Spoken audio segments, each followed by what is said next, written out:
Jürgen Klopp, wir wollen heute über ein Jubiläum sprechen, über dein Jubiläum. 20 Jahre Trainer im Profifußball. Der Christian Heidel, der hat uns verraten, dass er dich damals aus purer Verzweiflung zum Trainer gemacht hat. Also die Frage, siehst du dich und deine Trainerkarriere als ein Produkt einer Verzweiflungstat? Uff, na, ich fühle mich nicht so, aber es war wahrscheinlich so. Christian weiß das besser als ich und ich war damals Spieler und wir waren in einer verzweifelten Situation. Einmal mehr mit Mainz 05. Der Abstiegskampf, das Damoklesschwert des möglichen Abstiegs schwebte über uns und dementsprechend war die Stimmung. Als ich in Fürth ausgewechselt wurde, war kein Gedanke bei mir irgendwie präsent, der sagte, ja, möglicherweise bin ich ja morgen Trainer. Aber es hat sich so entwickelt und ich war und bin ganz glücklich darüber. Als es dazu kam, hat dir dann das Herz bis zum Hals geschlagen? Oder wie war das Gefühl, als du auf einmal die Verantwortung übernehmen musstest? Ja. Ja, so ganz genau weiß ich natürlich nicht mehr, aber ich kann mich erinnern, dass ich relativ zügig sehr beschäftigt war. Also wir waren ja im Trainingslager, ich glaube in Bad Kreuznach, und das als Spieler wacht man dann mehr oder weniger zweimal am Tag auf, wenn man zumindest zum Training geht und dann noch zum Essen. Und als Trainer sieht es ja völlig anders aus. Also ich war von jetzt auf eben, hatte ich so viele Dinge gleichzeitig zu tun, dass ich zum Nervöswerden irgendwie gar keine Zeit hatte. Ich meine, ich wäre ein bisschen früher zum Trainingsplatz gefahren, bevor die Mannschaft kam und habe schon mal die Stangen im Boden gerammt. Das erste Mal in meinem Leben.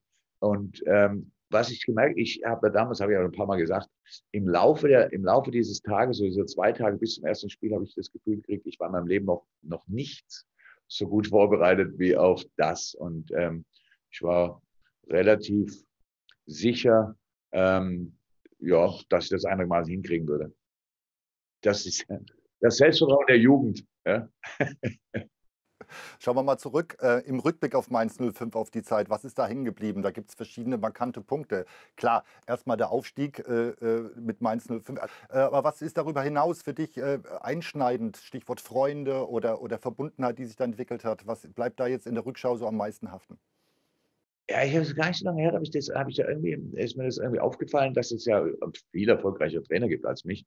Also meine Karriere und die Mainzer Zeit vor allem haben sich natürlich dadurch, ich sammle anscheinend nicht Titel, sondern Freundschaften und Beziehungen. Also ich habe ganz viele Freunde in Mainz, logischerweise Mainz ist Heimat und bis heute ganz enge Beziehungen zu ganz vielen Leuten, telefoniere sehr oft. Das ist in Dortmund glücklicherweise ganz ähnlich und in Liverpool sieht es in dem Bereich auch nicht so schlecht aus. Also das bleibt eigentlich am meisten hängen, dass ich eine wunderschöne Zeit da hatte. Selbst die 11 Jahre als Spieler waren die schönste Zeit meines Profilebens. War ja auch so. Also kann ich sagen, klingt ein bisschen traurig, wenn ich sage, es war die erfolgreichste Zeit meines Lebens als Spieler. Aber wir spielen in der zweiten Liga und haben die Klasse gehalten und werden einmal beinahe aufgestiegen. Also ich habe das alles sehr genossen und von der Zeit hängen geblieben sind unglaublich viele schöne Erinnerungen. Und natürlich der Aufstieg, der nach wie vor in meiner Liste der Erfolge ganz weit oben hängt. Sagt der zweifache Welttrainer und Champions League-Gewinner. Ist immerhin beeindruckend. Ähm, Das war so vom Spieler zum Trainer. Auf einmal waren die Jungs, mit denen du weiter per Du warst, ja, du warst der Chef von denen. Wie war das? War das für dich komisch oder war das für die anderen eher merkwürdig? In vielen Bereichen war ich das schon der Chef davor, ohne das sein zu wollen. Ich war einer der ältesten Spieler in der Mannschaft und die haben einfach ganz viele Sachen. Ist ja so, früher war das noch mehr als heute. Bei uns ist heute James Milner, der in der Mannschaft relativ vieles regelt und ich habe damals relativ vieles geregelt. Wenn die Jungs nicht, oder ich den Eindruck hatte, nicht genug gelaufen, habe ich ihnen schon gesagt, als ich selber noch das Trikot anhatte. Habe wilde Auseinandersetzungen mit besten Freunden auf dem Platz gehabt und all so ein Zeug. Also der Sprung vom Chefchen zum Chef war jetzt gar nicht so riesengroß. Ich kann mir erinnern, dass für mich das Komischste war, dass ich auf einmal aus der Kabine ausziehen musste und nicht mehr mit Jürgen Kramny im Doppelzimmer lag. Also ein Einzelzimmer irgendwie, das war damals noch nicht so richtig gang und gäbe. Und als ich da auf einmal allein im Zimmer lag, hatte ich auch wieder viel Zeit zum Denken und viel Zeit zum Vorbereiten. Also der Sprung war nicht so riesig. Klar, Aufstellung zu machen, die Entscheidung dann final zu treffen, all solche Dinge und nicht einfach nur mit anderen Spielern drüber zu reden, wenn wir zu denen bringen, das war schon ein Riesenunterschied. Aber es ist 20 Jahre her. Im Rückblick war das irgendwie alles ganz leicht. Ob es damals auch so leicht war, das weiß ich gar nicht. Aber wir waren super positiv, was dieses Klassenerhaltsding anging. Ich weiß, dass ich immenses Glück hatte, dass wir das hingekriegt haben, weil das hätte die Karriere durchaus beschädigt, in den Kinderschuhen sozusagen.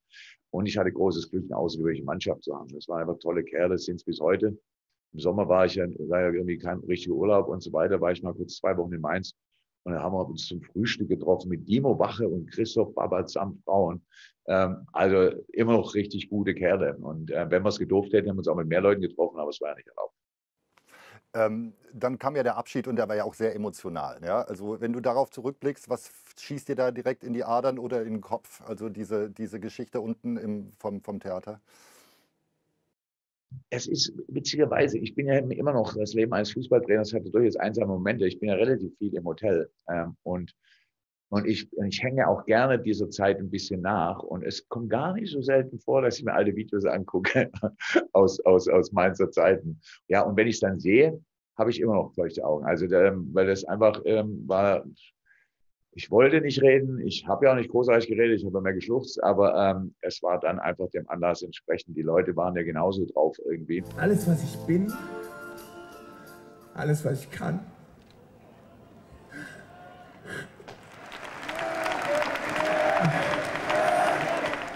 habt ihr mich werden lassen. Alles. Es war so die Mischung aus Feiern der gemeinsamen Zeit und extrem traurig sein darüber, dass das jetzt endet. Und so soll es im Grunde genommen auch sein. Also wenn beim Abschied irgendwie alle super drauf sind, dann ist auch was falsch gelaufen davor. Deshalb ist das auch selbst der Tag eine richtig schöne Erinnerung. Was war in Dortmund anders als in Mainz? Wir sehen es schon im Hintergrund. Also was war anders, unabhängig jetzt davon, dass Titel gewonnen wurden? Was war anders? Für dich als Trainer?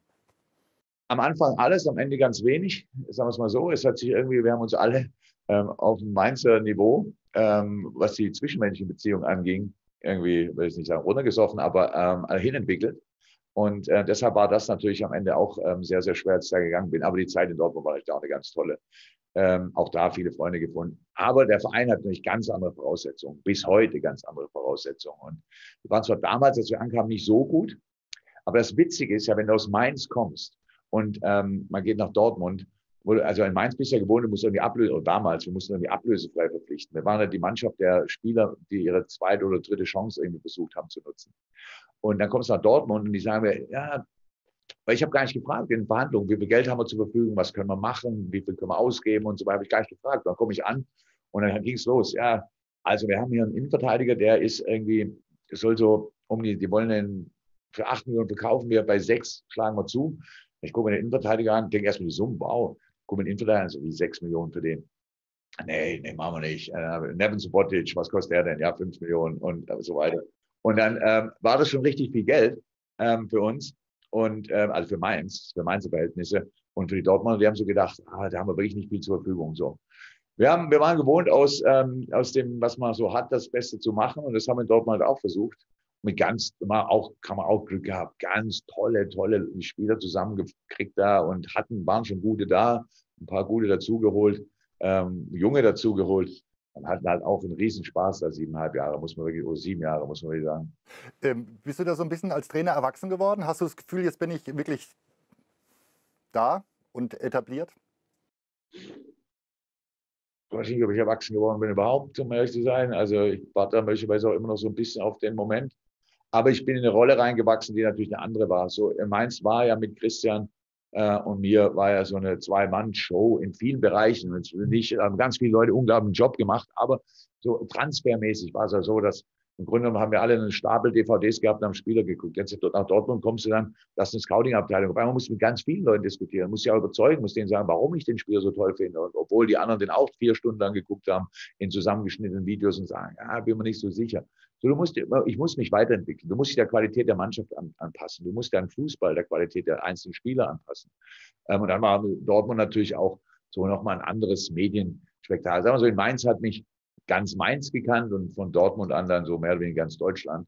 Und das ist natürlich schon ein Unterschied, klar. Ja, und dann der Sprung nach Liverpool zu einem Weltclub. Dort Euroleague-Finale gespielt, zweimal Champions-League-Finale gespielt, die Champions League dann auch gewonnen. Und ja, ganz historisch natürlich die englische Meisterschaft nach über 30 Jahren wieder mit den Reds geholt. Absoluter Wahnsinn. Ist das aktuell so ein bisschen auch die Krönung deiner Laufbahn in deiner Trainerkarriere? Es tut mir immer total schwer, sowas zu sagen, weil es auch nicht irgendwie die Sache nicht so richtig trifft. Also ich hatte so viel Krönung, wenn man so will. Ich habe die Zeit in Mainz hat mich zu dem Menschen gemacht, der ich heute bin. Das mögen manche gut finden, manche nicht so gut, aber es ist einfach ein ganz wichtiger Weg und möchte nicht sagen, dass es irgendwie auf der Leiter die unteren Stufen waren, die ich gehen musste und dann Dortmund natürlich auch nicht. Und das Liverpool ist ein ganz, ganz toller Verein und das Champions League Finale gewinnen zu können, hätten wir alles mit Dortmund auch schaffen können, muss man sagen. Das war ein bisschen unglücklich am Tag. Alles fein. Wir hätten mit Dortmund ganz viele Finals gewinnen können, die wir nicht gewonnen haben, im DFB-Pokal zum Beispiel. Man muss auch in Liverpool erstmal durch die harte Schule gehen und da erstmal ja, Finals verlieren und so weiter und ich muss da uns ein bisschen blutige Knie holen. Aber am Ende ist es einfach so, dass es eine schöne Fortsetzung ist der Karriere. Also das meine ich eher. Es ist wirklich so, dass ich habe Mainz genossen, die Atmosphäre im Stadion, durfte in Dortmund, war die Atmosphäre natürlich besser, weil 60.000 Leute mehr drin waren im Stadion. Aber und dann kommst du hier, hier sind wieder weniger, aber die machen auch richtig Alarm. So, ich empfinde meine Station schon als Segen. Also es ist schon richtig cool gelaufen bis hierhin. Und deswegen habe ich auch gesagt, wenn es am Ende dann nur 3 Vereine waren, waren es 3 geile. Und das ist auch in Ordnung. Ja, sind ja auch wirklich ganz besondere Vereine. Titel hast du jetzt auch schon einige gewonnen. Bist zweimal Deutscher Meister geworden, Pokalsieger, hast die Champions League gewonnen, englischer Meister und vor allem bist du jetzt schon zweimal zum weltbesten Trainer gewählt worden. Ich frage mich, gibt es überhaupt noch eine Steigerung? Wie soll das alles weitergehen?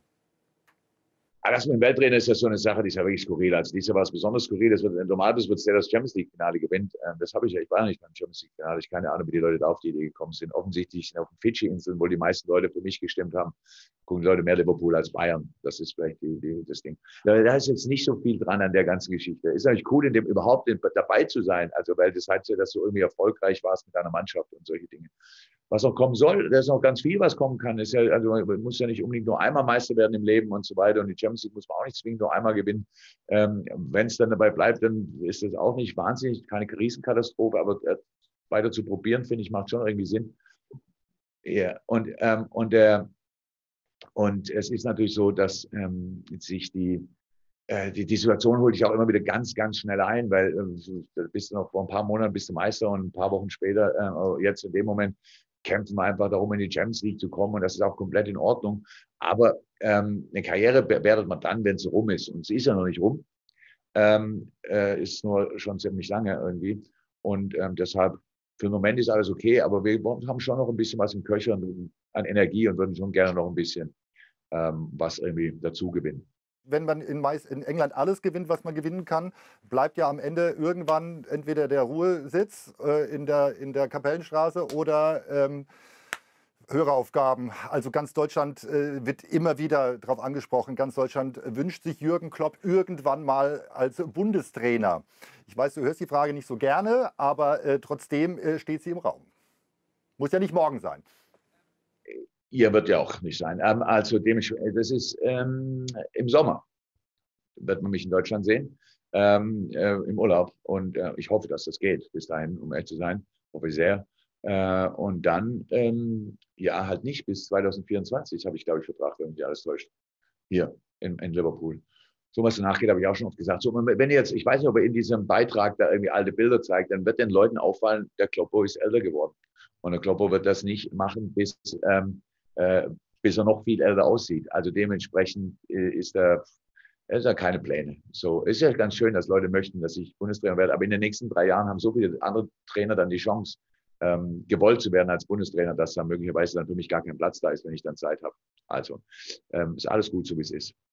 20 Jahre Profitrainer im Fußball, Jürgen Klopp. Vielen Dank fürs Gespräch und Grüße nach Liverpool.